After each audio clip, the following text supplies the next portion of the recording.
Thank you very kindly, my friends. As I listen to Ralph Abernathy and his eloquent and generous introduction, and then thought about myself, I wondered who he was talking about.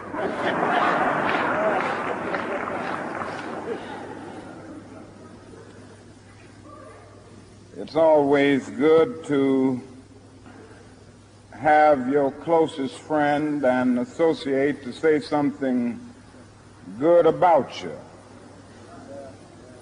And Ralph Abernathy is the best friend that I have in the world.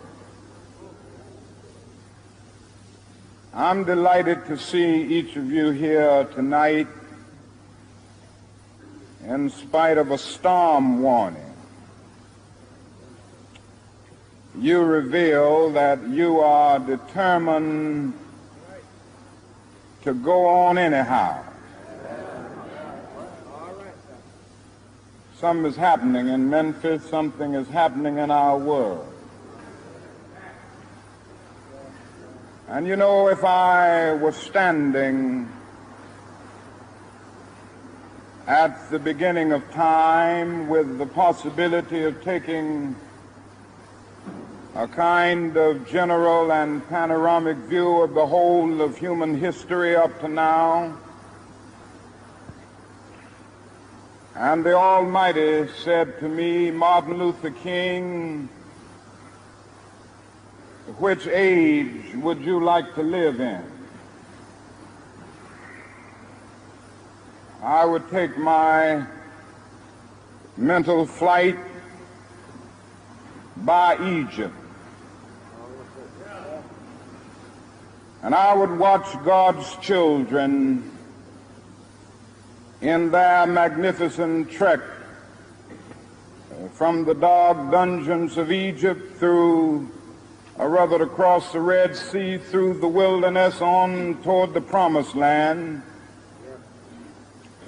And in spite of its magnificence, I wouldn't stop there. I would move on by Greece and take my mind to Mount Olympus. And I would see Plato, Aristotle, Socrates, Euripides, and Aristophanes assemble around the Parthenon.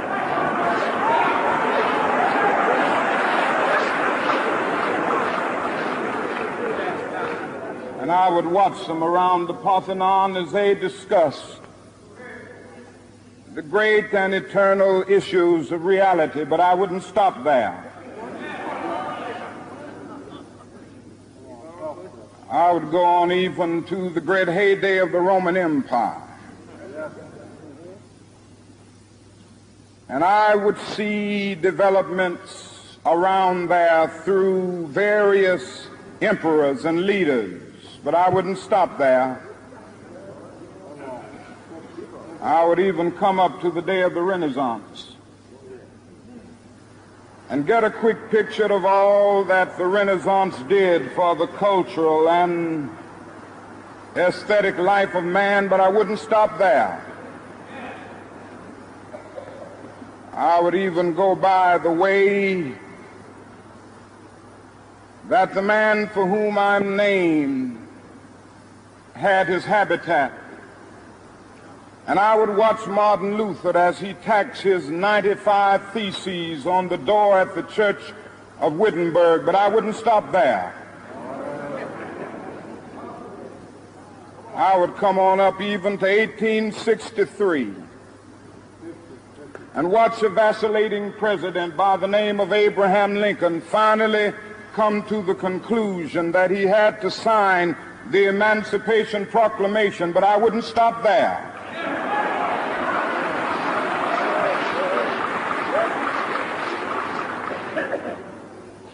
I would even come up to the early 30s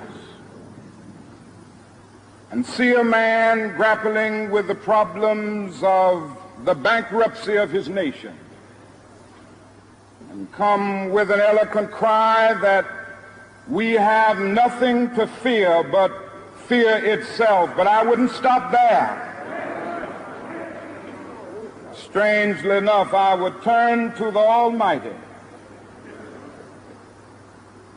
and say, if you allow me to live just a few years in the second half of the 20th century, I will be happy.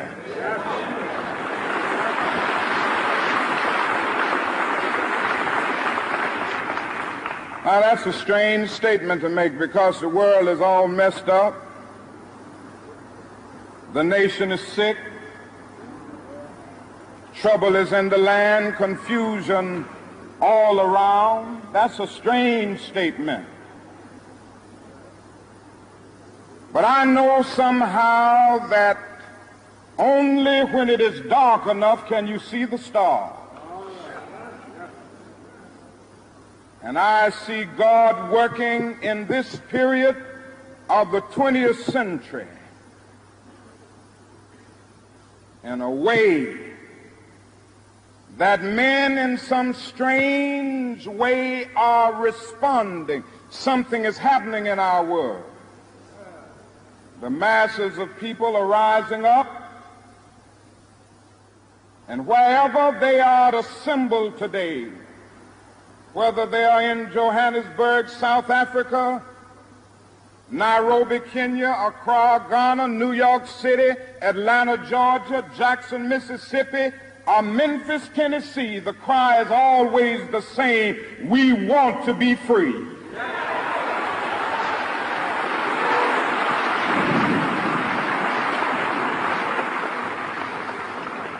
And another reason that I'm happy to live in this period is that we have been forced to a point where we are going to have to grapple with the problems that men have been trying to grapple with through history, but the demands didn't force them to do it.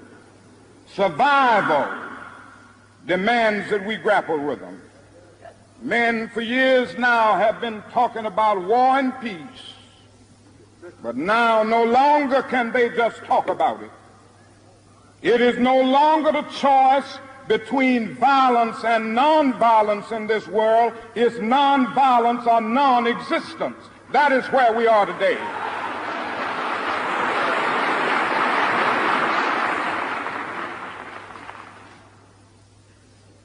And also in the human rights revolution, if something isn't done and done in a hurry to bring the colored peoples of the world out of their long years of poverty, their long years of hurt and neglect, the whole world is doomed.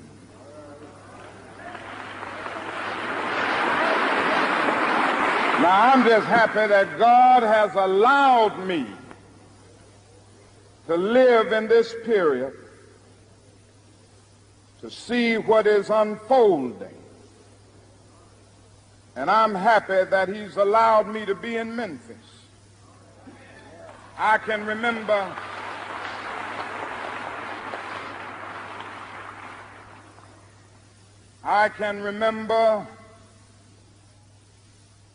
when Negroes were just going around, as Ralph has said, so often scratching where they didn't itch and laughing when they were not tickled.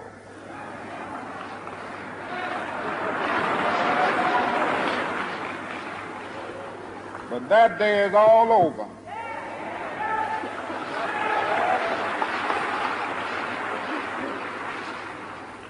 We mean business now, and we are determined to gain our rightful place in God's world.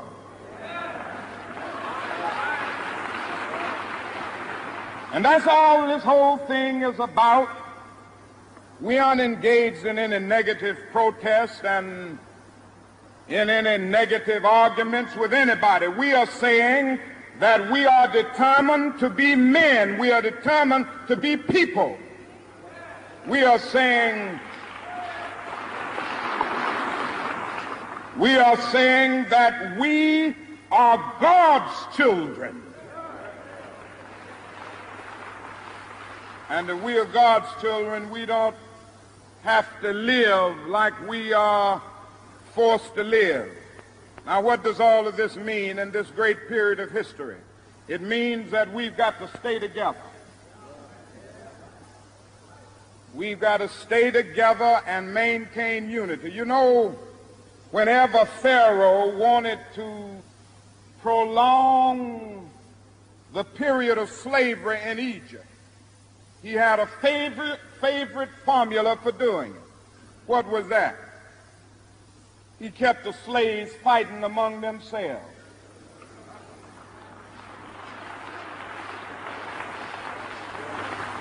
But whenever the slaves get together, something happens in Pharaoh's court, and he cannot hold the slaves in slavery. When the slaves get together, that's the beginning of getting out of slavery.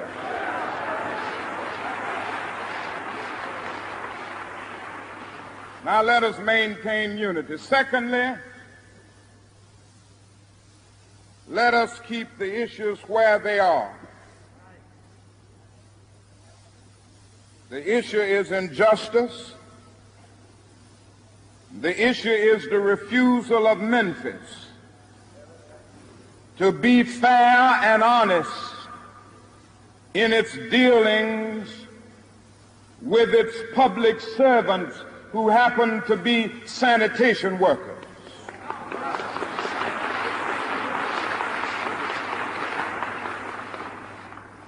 Now, we've got to keep attention on that. That's always the problem with a little violence. You know what happened the other day, and the press dealt only with the window breaking. I read the articles. They very seldom got around to mentioning the fact that 1,300 sanitation workers are on strike, and that Memphis is not being fair to them, and that Mayor Loeb is in dire need of a doctor. They didn't get around to that.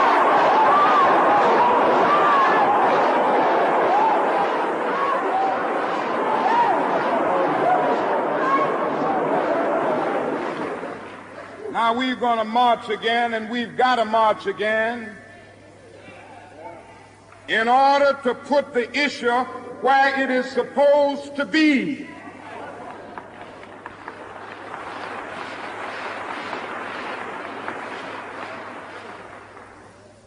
And force everybody to see that there are 1,300 of God's children here suffering, sometimes going hungry, going through dark and dreary nights, wondering how this thing is going to come out. That's the issue. And we've got to say to the nation, we know how it's coming out. For when people get caught up with that which is right and they are willing to sacrifice for it, there is no stopping point short of victory.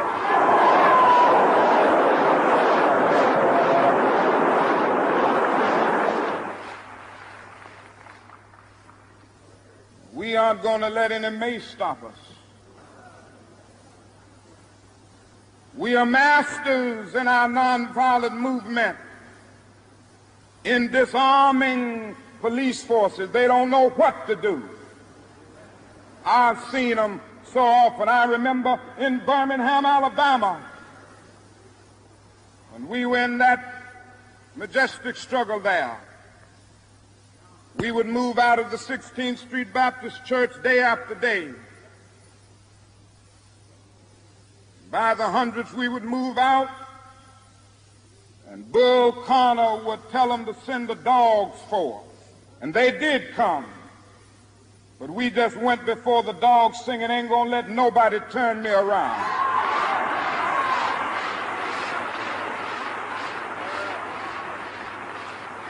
Bull Connor next would say, turn the fire hoses on. And as I said to you the other night, Bull Connor didn't know history.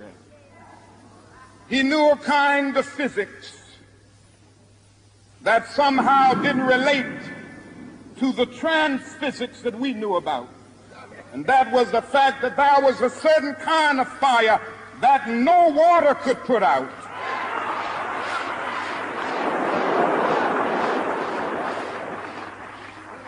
And we went before the fire hoses. We had known water.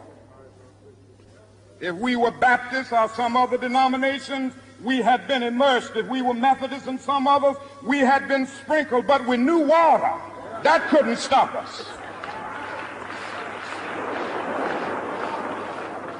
And we just went on before the dogs, and we would look at them, and we'd go on before the water hoses, and we would look at it. And we just go on singing, over my head I see freedom in the air. And then we would be thrown into paddy wagons, and sometimes we were stacked in there like sardines in a can. And they would throw us in, and old Bull would say, take them off. And they did, and we would just go on in the paddy wagon singing, we shall overcome. And every now and then we'd get in jail, and we'd see the jailers looking through the windows, being moved by our prayer and being moved by our words and our song. And there was a power there which Bull Connor couldn't adjust to. And so we ended up transforming Bull into a steer, and we won our struggle in Birmingham.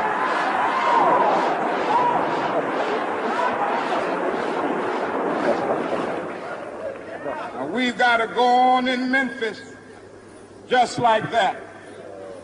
I call upon you to be with us when we go out Monday.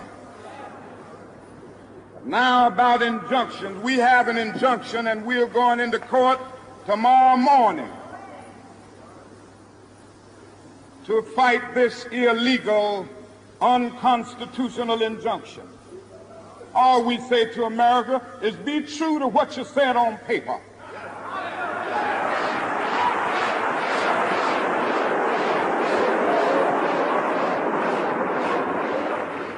If I lived in China or even Russia or any totalitarian country, maybe I could understand some of these illegal injunctions. Maybe I could understand the denial of certain basic First Amendment privileges because they haven't committed themselves to that over there. But somewhere I read of the freedom of assembly. Somewhere I read of the freedom of speech. Somewhere I read of the freedom of press.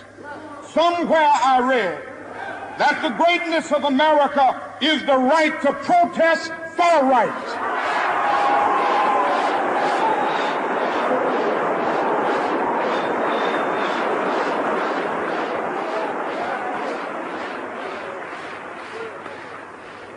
And so just as I say we aren't going to let any dogs or water hoses turn us around, we aren't going to let any injunction turn us around.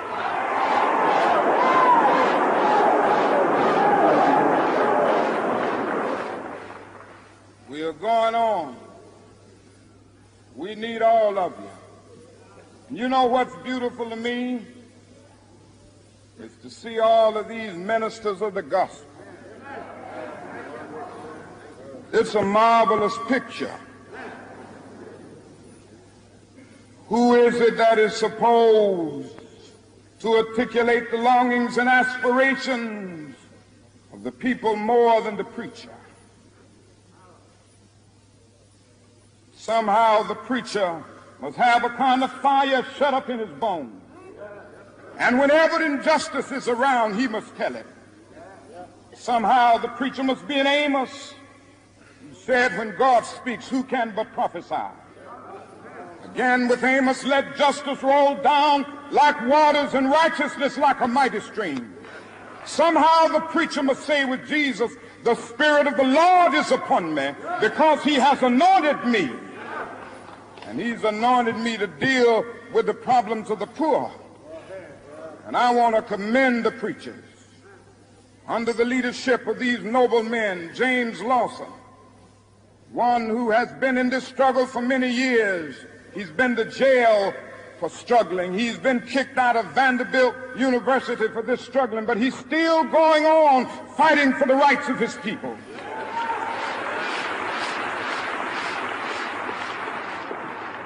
Reverend Ralph Jackson, Billy Kyles, I could just go right on down the list, which time will not permit, but I want to thank all of them. And I want you to thank them, because so often preachers aren't concerned about anything but themselves.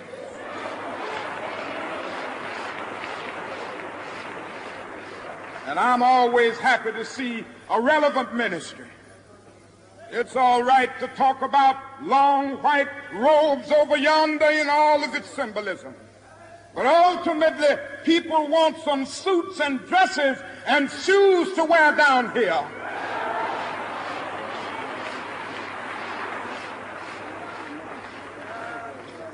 It's all right to talk about streets flowing with milk and honey. But God has commanded us to be concerned about the slums down here and his children who can't eat 3 square meals a day. It's all right to talk about the New Jerusalem, but one day God's preacher must talk about the new New York, the new Atlanta, the new Philadelphia, the new Los Angeles, the new Memphis, Tennessee.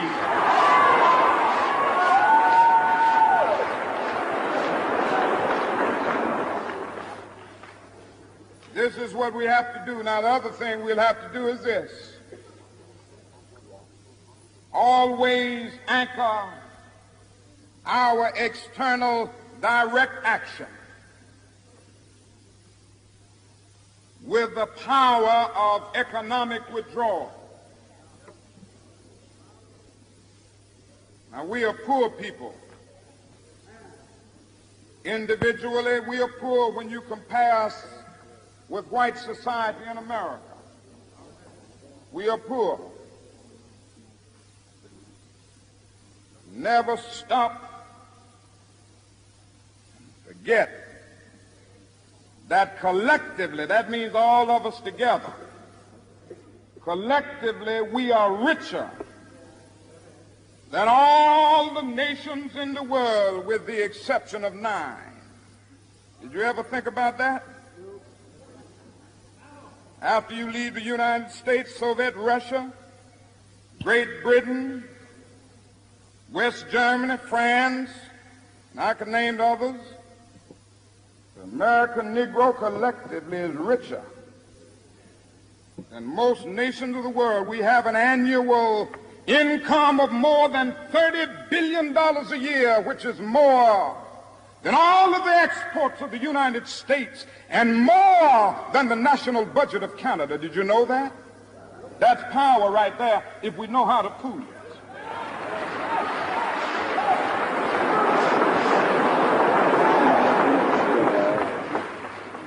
We don't have to argue with anybody. We don't have to curse and go around acting bad with our words. We don't need any bricks and bottles. We don't need any Molotov cocktails. We just need to go around to these stores and to these massive industries in our country and say, God sent us by here to say to you that you're not treating his children right. And we come by here to ask you to make the first item on your agenda fair treatment where God's children are concerned. Now, if you're not prepared to do that, we do have an agenda that we must follow. And our agenda calls for withdrawing economic support from you.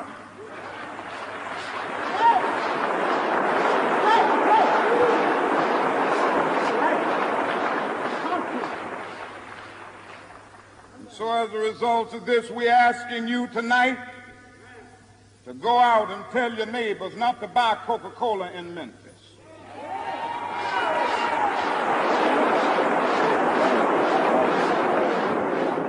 Go by and tell them not to buy Seal Test milk.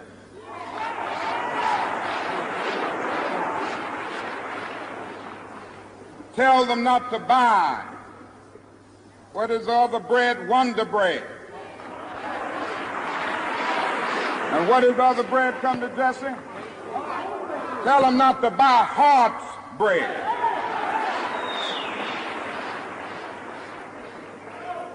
As Jesse Jackson has said, up to now, only the garbage men have been feeling pain.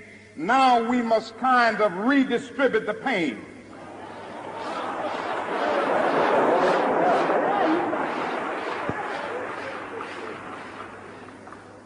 We are choosing these companies because they have been fair in their hiring policies,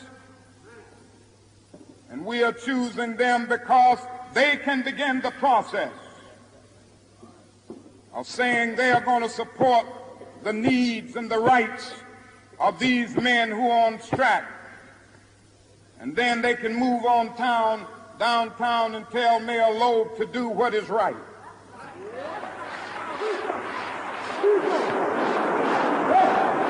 Now, not only that, we've got to strengthen black institutions. I call upon you to take your money out of the banks downtown and deposit your money in Tri-State Bank.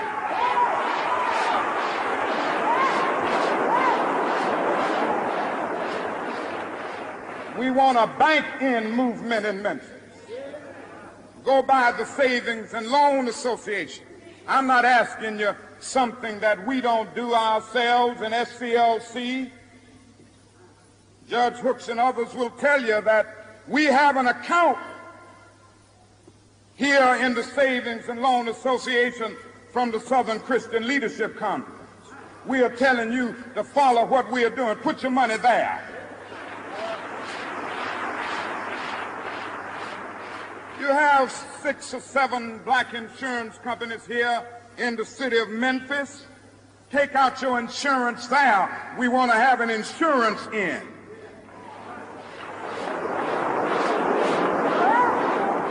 Now, these are some practical things that we can do. We begin the process of building a greater economic base, and at the same time, we are putting pressure where it really hurts. I ask you to follow through here. Now let me say, as I move to my conclusion, that we've got to give ourselves to this struggle until the end. Nothing would be more tragic than to stop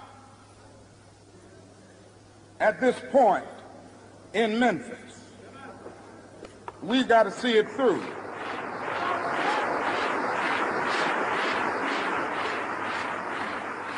When we have our march, you need to be there. If it means leaving work, if it means leaving school, be there.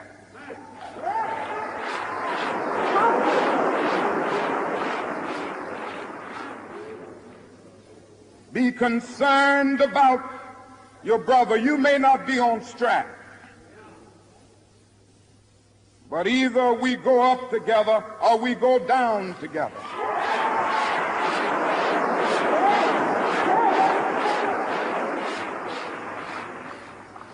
Let us develop a kind of dangerous unselfishness.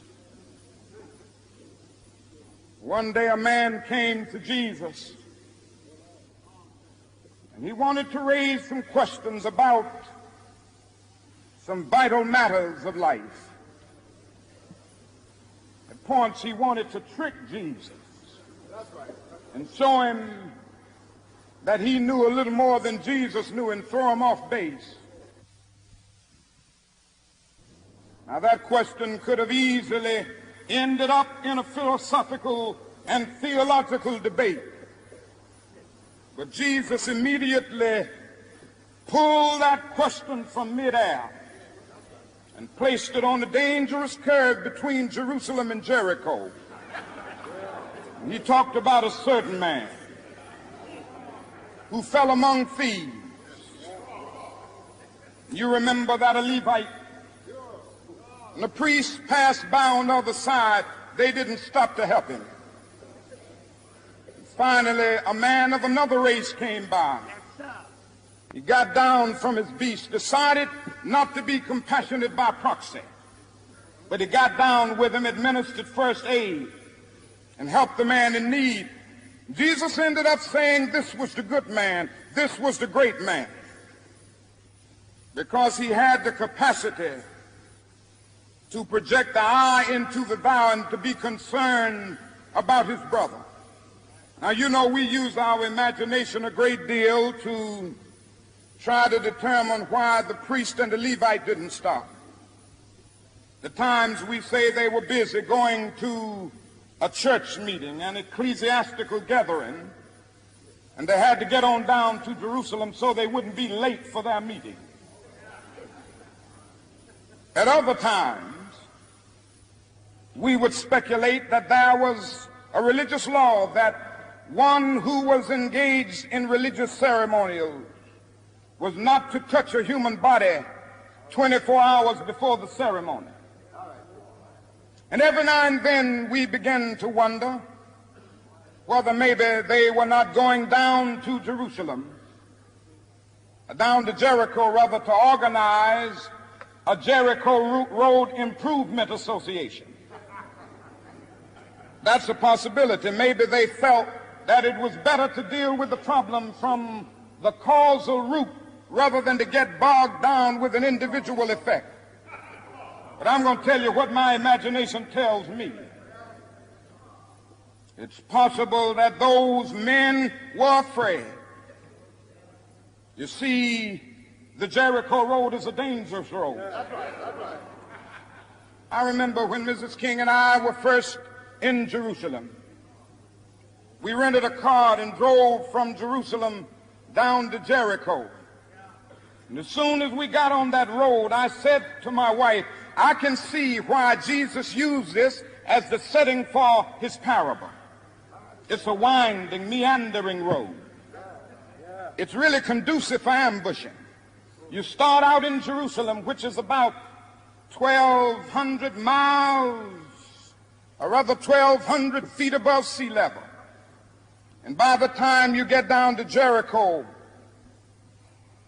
15 or 20 minutes later, you're about 2,200 feet below sea level. That's a dangerous road. In the days of Jesus, it came to be known as the bloody paths. You know, it's possible that the priest and the Levite looked over that man on the ground and wondered if the robbers were still around. Or it's possible that they felt that the man on the ground was merely faking, and he was acting like he had been robbed and hurt in order to seize them over there, lure them there for quick and easy seizure. And so the first question that the priest asked, the first question that the Levite asked was, if I stop to help this man, what will happen to me? But then the Good Samaritan came by, and he reversed the question. If I do not stop to help this man, what will happen to him? That's the question before you tonight. Not if I stop to help the sanitation workers, what will happen to my job? Not if I stop to help the sanitation workers, what will happen to all of the hours that I usually spend in my office every day and every week as a pastor? The question is not if I stop to help this man in need, what will happen to me? The question is, if I do not stop to help the sanitation workers, what will happen to them? That's the question.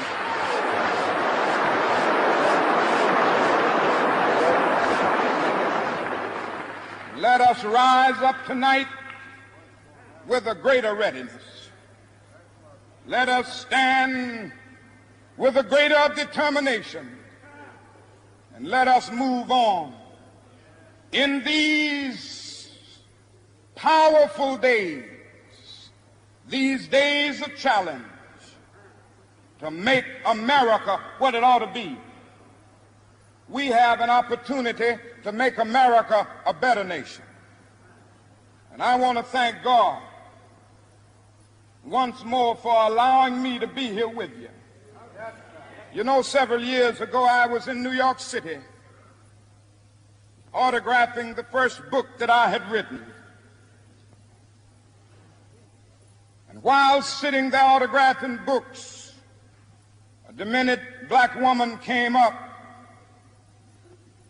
The only question I heard from her was, "Are you Martin Luther King?" And I was looking down writing, and I said, "Yes." The next minute I felt something beating on my chest. Before I knew it, I had been stabbed by this demented woman. I was rushed to Harlem Hospital. It was a dark Saturday afternoon. That blade had gone through, and the x-rays revealed that the tip of the blade was on the edge of my aorta, the main artery. And once that's punctured, you're drowned in your own blood. That's the end of you. It came out in the New York Times the next morning that if I had merely sneezed, I would have died. Well, about 4 days later, they allowed me, after the operation, after my chest had been opened and the blade had been taken out, to move around in the wheelchair in the hospital. They allowed me to read some of the mail that came in, and from all over the states and the world, kind letters came in. I read a few, but one of them I will never forget. I had received one from the president and the vice president. I've forgotten what those telegrams said. I'd received a visit and a letter from the governor of New York, but I've forgotten what that letter said. But there was another letter that came from a little girl, a young girl, who was a student at the White Plains High School. And I looked at that letter, and I'll never forget it. It said simply, "Dear Dr. King, I am a 9th grade student at the White Plains High School." She said, "While it should not matter, I would like to mention that I'm a white girl. I read in the paper of your misfortune and of your suffering. And I read that if you had sneezed, you would have died. And I'm simply writing you to say that I'm so happy that you didn't sneeze. And I want to say tonight,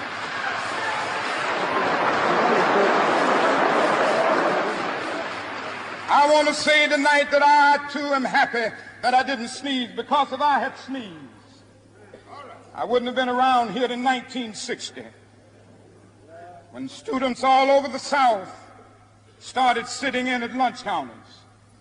And I knew that as they were sitting in, they were really standing up for the best in the American dream and taking the whole nation back to those great wells of democracy which were dug deep by the founding fathers in the Declaration of Independence and the Constitution. If I had sneezed, I wouldn't have been around here in 1961 when we decided to take a ride for freedom and ended segregation in interstate travel.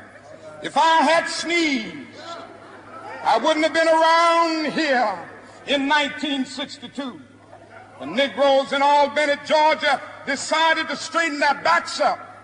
And whenever men and women straighten their backs up, they are going somewhere, because a man can't ride your back unless it is bent. If I had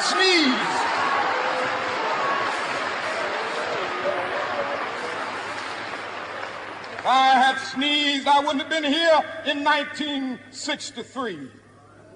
And the black people of Birmingham, Alabama, aroused the conscience of this nation and brought into being the Civil Rights Bill, if I had sneezed, I wouldn't have had a chance later that year in August to try to tell America about a dream that I had had. If I had sneezed, I wouldn't have been down in Selma, Alabama to see the great movement there. If I had sneezed, I wouldn't have been in Memphis to see a community rally around those brothers and sisters who are suffering. I'm so happy that I didn't sneeze. And they were telling me,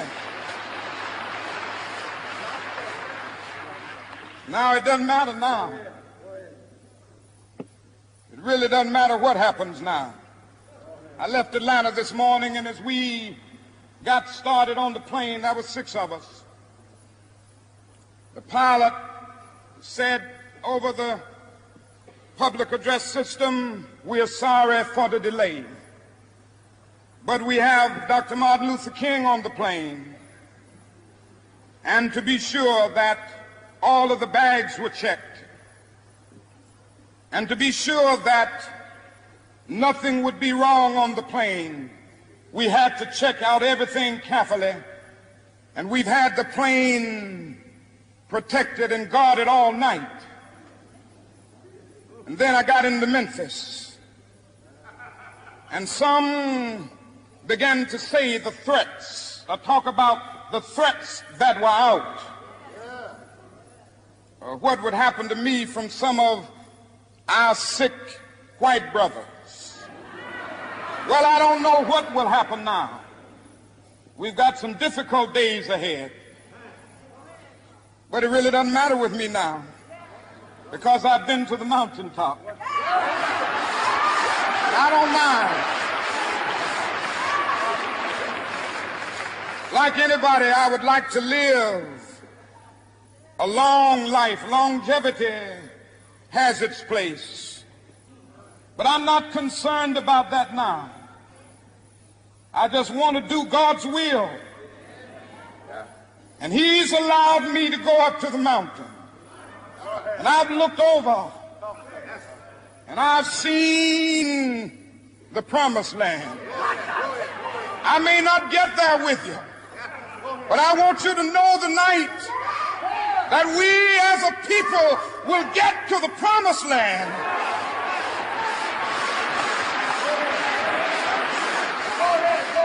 So I'm happy tonight. I'm not worried about anything. I'm not fearing any man. Mine eyes have seen the glory of the